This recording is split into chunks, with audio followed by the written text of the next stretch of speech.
નમસ્કાર વિદ્યાર્થી મિત્રો, શ્રી રામ કબીર હાઈસ્કૂલ તરફથી હું ઘનશ્યામ રાઠોડ આપ સૌ મિત્રોનું હાર્દિક સ્વાગત કરું છું.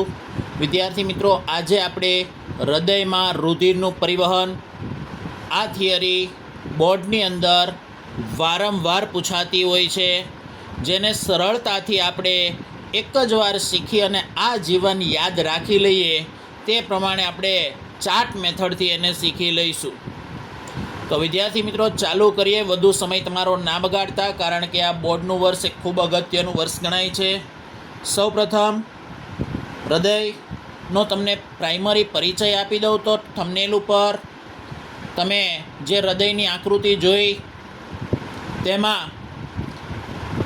એક મુઠ્ઠી જેટલા કદનું હૃદય બે ફેફસાની વચ્ચે સહેજ ડાબી બાજુએ ખસેલું હોય છે. હૃદયની અંદર 4 ખંડો આવેલા હોય છે. આ 4 ખંડોમાં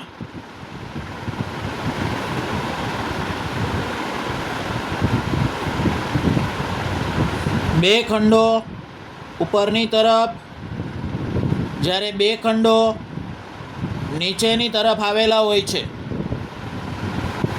ઉપરના ખંડોને કર્ણકો કહેવાય, જ્યારે નીચેના ખંડોને ક્ષેપકો કહેવામાં આવે છે. વિદ્યાર્થી મિત્રો, જમણી બાજુ રહેલા ખંડોમાં જમણું કર્ણક, જમણું ક્ષેપક, ડાબી તરફના ખંડોમાં ડાબું કર્ણક અને ડાબું ક્ષેપક. કર્ણકોની દિવાલ પાતળી હોય છે, કારણ કે તેમાં રુધિર ઓછા દબાણે વહન પામતું હોવાથી. તેમજ ક્ષેપકોની દિવાલ જાડી અને સ્થિતિસ્થાપક હોય છે, કારણ કે તેમાં રુધિર ખૂબ જ ઊંચા દબાણે આવતું હોય છે. તો વિદ્યાર્થી મિત્રો, 4 ખંડોની રચના શા માટે હોય છે? આવો એક ગુણનો સવાલ જ્યારે આપણને થાય તો ઓક્સિજન અને કાર્બન ડાયોક્સાઇડ યુક્ત રુધિર એકબીજાની અંદર ભળી ન જાય એટલા માટે મનુષ્યના હૃદયમાં 4 ખંડોની વ્યવસ્થા થયેલી હોય છે. તો આપણે રુધિરનું પરિવહન એ બેવડું પરિવહન મનુષ્યમાં જોવા મળે છે. સાથી મિત્રો, મનુષ્યના હૃદયમાં રુધિરનું પરિવહન એનો માર્ગ એ બંધ છે, એ અંતે હું તમને આ વિડીયોમાં જણાવીશ. તો રુધિરનું પરિવહન આપણે શરૂ કરીએ તો 4 ખંડોમાં સાથી મિત્રો શરીરના વિવિધ અંગોમાંથી, શરીરના વિવિધ અંગોથી અગ્ર અને પશ્વ મહાશિરા, યાદ રાખજો, અગ્ર અને પશ્વ મહાશિરા એ ઓક્સિજન વિહીન એટલે કે O2 વિહીન અશુદ્ધ રુધિર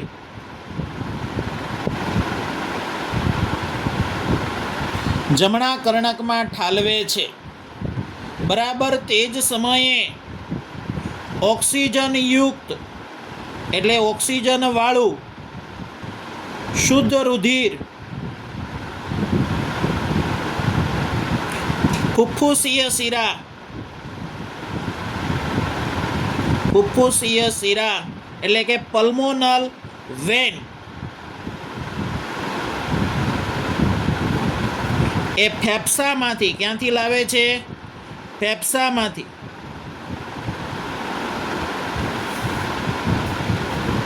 ફરી એક વખત, શરીરના વિવિધ અંગોથી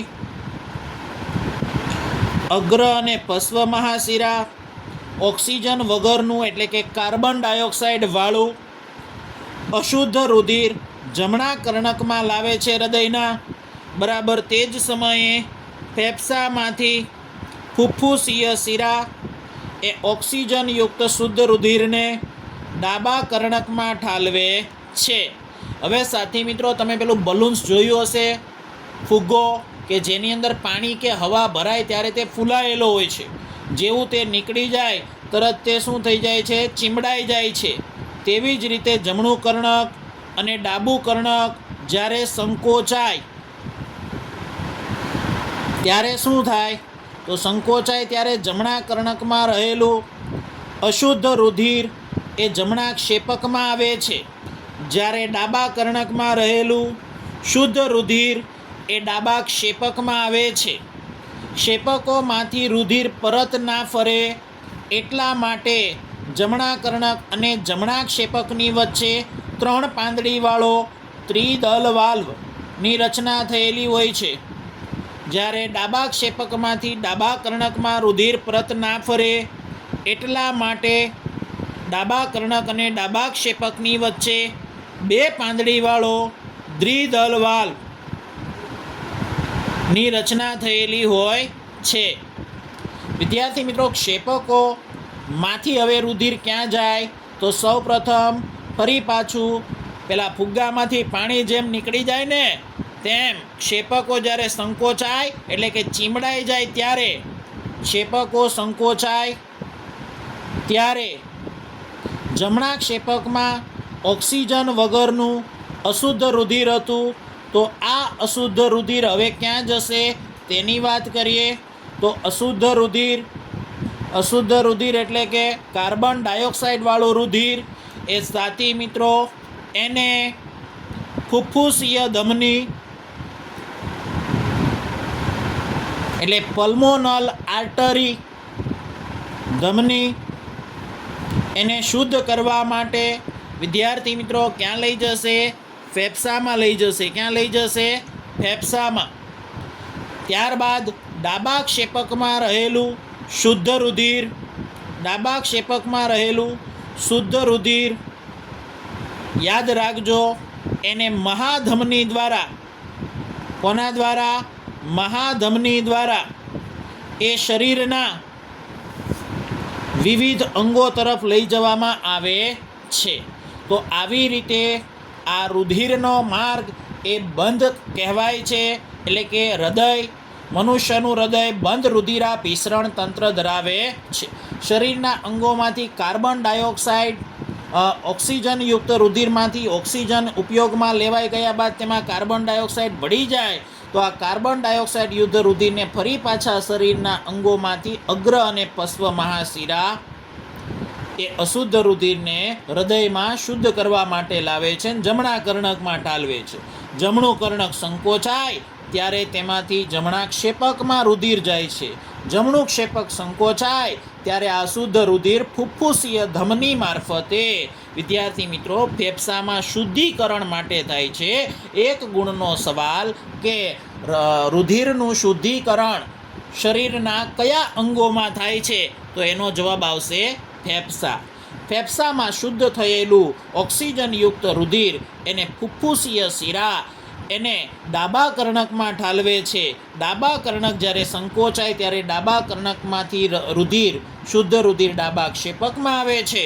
ડાબા ક્ષેપકમાંનું શુદ્ધ રુધિર મહાધમની દ્વારા વિદ્યાર્થી મિત્રો શરીરના વિવિધ અંગો તરફ જાય છે.